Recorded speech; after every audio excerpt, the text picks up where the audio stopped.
Alright, gang, so new segment where I get to be like the rest of you people. I get to rant on the internet. Now, all about things that will probably not matter in the cosmic scale. That means I get a new graphic. Yay! This one comes courtesy of Chaos04, and he is also working on a little side project. If you are a Roblox gamer, then go ahead and check out Chaos04.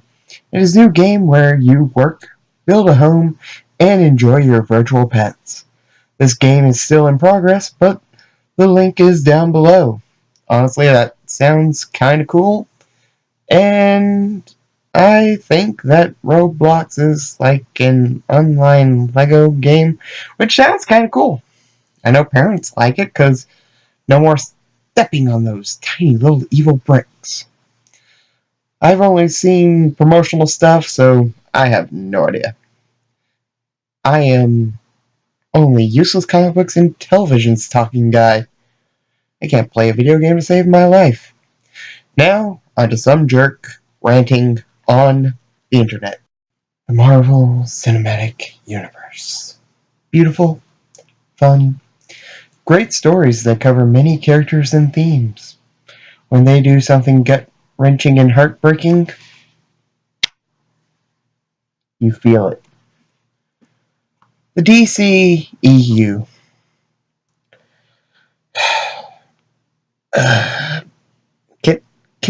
Can Disney just buy Warner Brothers? Seriously, how can a company screw something up so royally that really tan, with hair, Lex Luthor being president actually makes sense by comparison? The groundwork that Marvel had to do to get this cinematic universe to as powerful as it is impressive.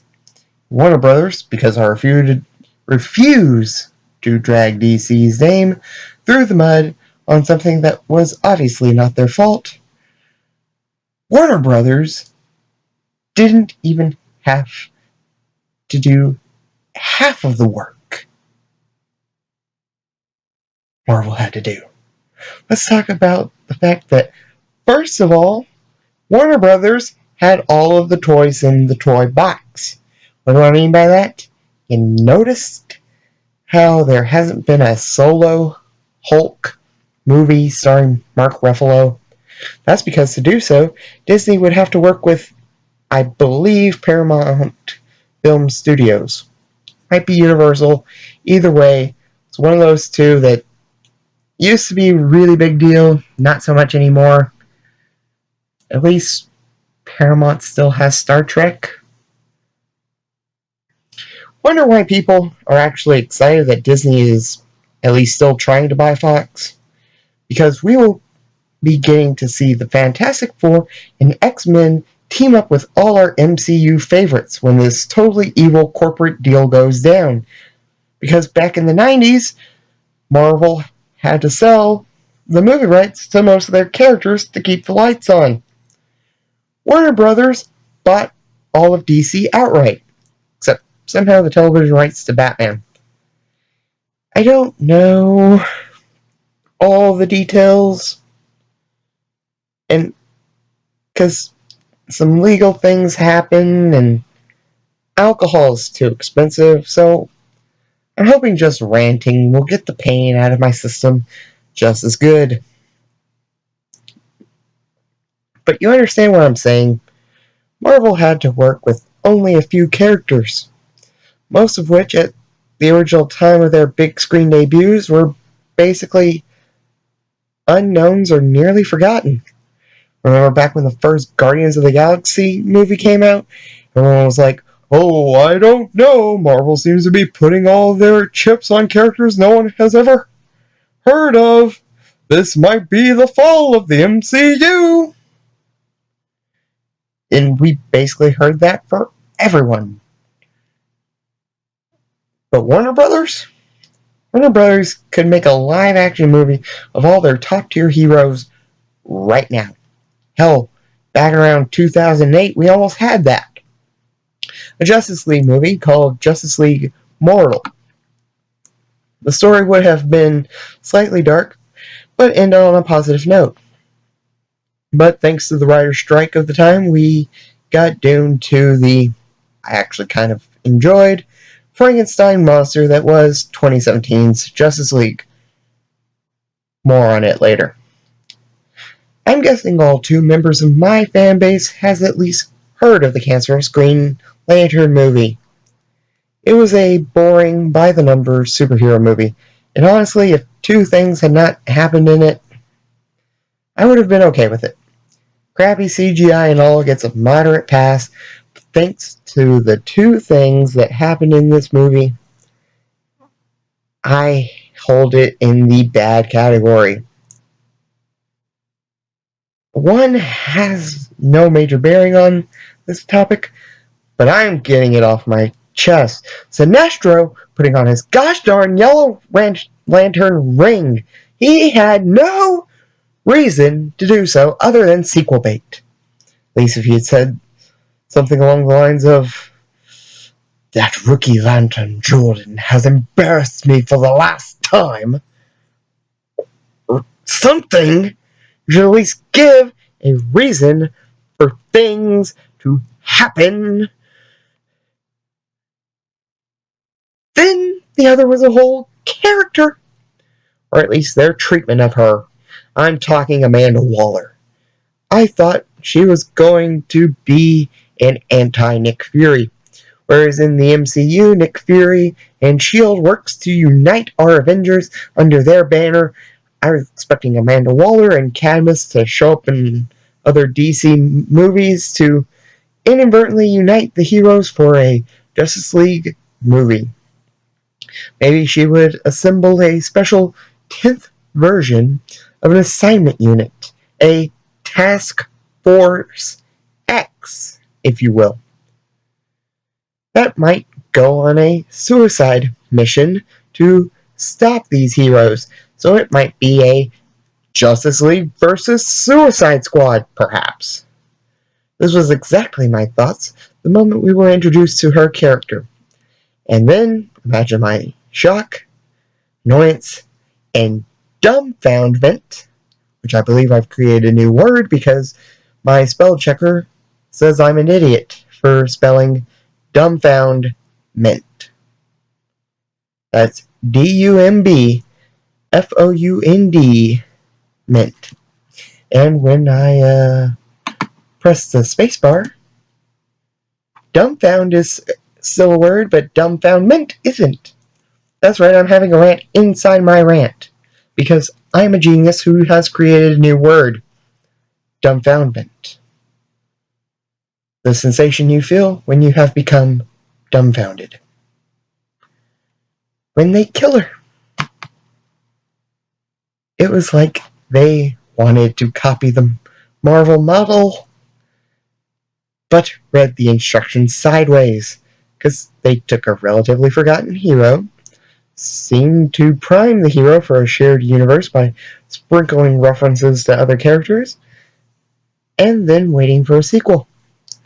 But they did it wrong by giving the hero no personality, killing off all the sprinkles of nods to others, and by forcing the sequel bait down our throats to where we ended up universally barfing. Now let's talk about this recent screwing up of our heroes. DCEU kicked off with Zack Snyder's Man of Steel. Already, from the gate, things don't look inspiring. And I mean they literally don't look inspiring. Even before we talk about the story itself, where the hell is the color? Since their inception, comic books have had one thing that really made them stand out. Color. Their colors pop. Sometimes an anti-comic book complaint is that the colors are in fact too loud, much like my annoying voice. So immediately, the fact that the colors are so muddied and drowned that black and white comic strips in newspaper pop is alarming. Then was the choice of director. I have no real negative comments about Zack Snyder. Aside from Man of Steel, BVS, and at least part of Justice League. The only other movie I know he was involved in that I actually watched was Watchmen. And therein lies one of his best strengths, and at least in terms of the DCEU, greatest failure. Zack Snyder is known for dark stories, and rumor or not, does seem to be true. He seems to literally take panels ripped from the comics and uses them as his storyboard, so that the final product is a depression filled with maybe enough hope sprinkled to keep the suicide hotline from giving people a business signal, but 85 to 95% faithful adaptation of the source material, which is not something you want for a standard issue superhero film. The normal method of doing a comic book movie is to take multiple stories and character sources, blend them together into a cohesive thing, and bake. Again, not really Snyder's style.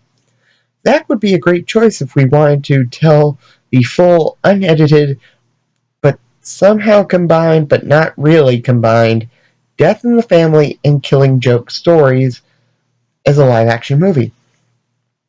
Or again, an uncut version of Frank Miller's Dark Knight Returns.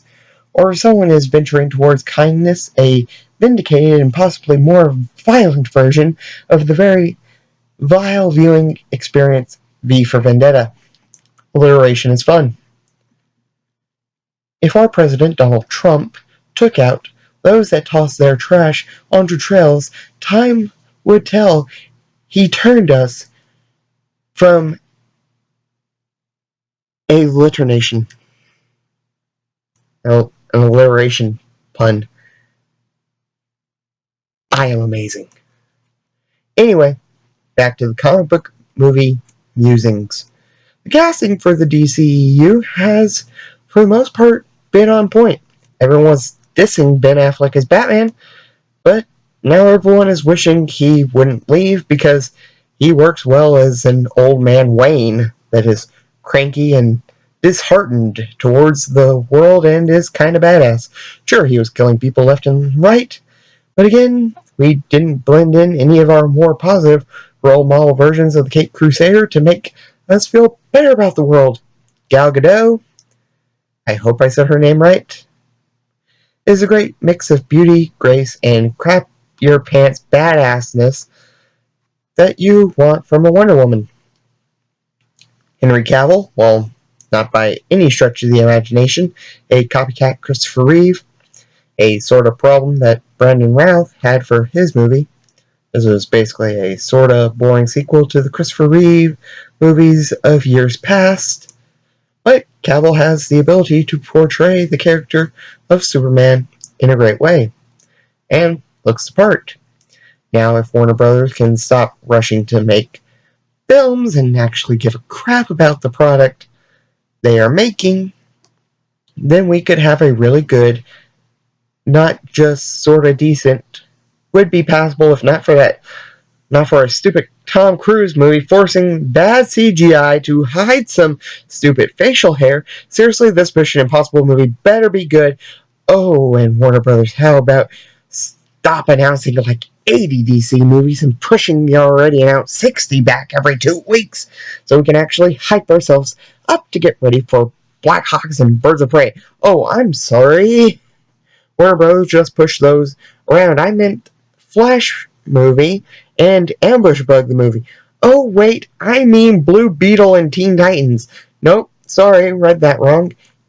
It's Blue Beetle, Agent of Titans, and Aqua Teen Hunger Force.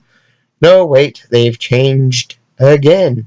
It's now Looney Tunes, back in the Batcave, and Supergirl vs. Batgirl. Supergirl vs. Batgirl will cameo Robin, Kid Flash, Terra with Beast Boy, and Raven. It'll backdoor into the Teen Titans movie where they will battle, but sadly lose to. This is the problem with being a DC fan and a fan of lesser known characters, because I'm not sure if I'm like being a dumb hipster if I say a character that I would think would be obscure, but turns out they are not, because I'll be honest, I had no clue who the hell Steppenwolf was, or even Slipknot, that guy that got his head bloated it up in the, again, I kind of liked it. No, it wasn't perfect. Suicide Squad. Screw it. They're losing to Pandora from Trinity of Sin. Worth looking up, if I might add. I don't know much, but what I saw, I liked of her. Alright, guys.